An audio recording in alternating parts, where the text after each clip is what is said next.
wife. See, my wife had wrote out everything. And she wanted this friend of ours, a good preacher, and he's a good gospel preacher, to preach the gospel message, because it would be the last time that we'd be heard from her. So he did. Of course, no results, we thought.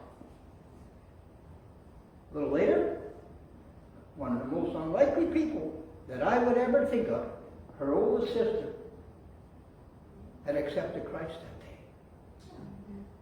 There you go.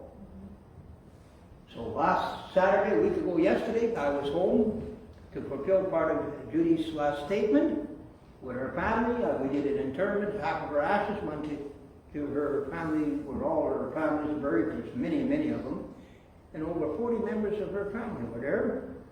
So they asked me to do the service, so I did the service. And here's the interesting thing. Guess what the oldest sister asked when I was preparing to do it? She said, make sure you have the message of Jesus in it. So I did.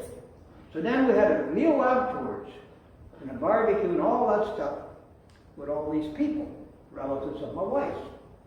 There, behold, I learned that her oldest brother, kind of what he'd heard at the funeral, had given up drinking. God's changing his life.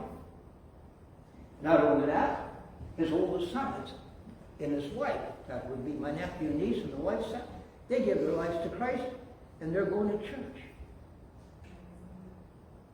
You see, we think sometimes our approach and how we share the gospel and where we share the gospel, when we share the gospel, we might think people will ridicule us, look at us foolishly.